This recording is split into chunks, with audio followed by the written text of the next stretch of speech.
কি শাসক ছিলেন সাইয়েদনা ওমর, সবাই সমান। মদ খাওয়ার অপরাধে নিজের কলিজার টুকরা ছেলে আবু শাহমাকে 80টা বেত মেরেছে। এক রাওয়ায়াতে পাওয়া যায় বেত মেরে ছেলেটাকে আহত করে ফেলেছে, আর এক রাওয়ায়াতে পাওয়া যায় পিটাতে পিটাতে ছেলেটাকে দুনিয়া থেকে শেষ করে ফেলেছে। ছেলের মুখে গন্ধ পেয়েছে। আর শরীফতা খামরান, কিরে মদ খাইছস? না বাবা, শরীফ তো নাবিজ, আমি নাবিজ খেয়েছি। নাবিজ খাওয়া যায়।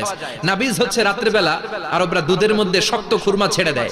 1 কেজি দুধের মধ্যে 10টা শক্ত খুরমা ছেড়ে দিলে সকালবেলা দুধের কালারটা সাদা থাকে না, শক্ত খুরমার রস টেনে ওটা লাল হয়ে যায়, খেতে বড় মজা। এটাকে বলে নাবিজ, কিন্তু সকালেই খেতে হবে। ওইটারে যদি 3 দিন জমায় রাখেন, 4 দিন জমায় রাখেন, ওইটাও গাঞ্জা হয়ে যাবে, ওইটাও তারি হয়ে যায়, মদ হয়ে যায়।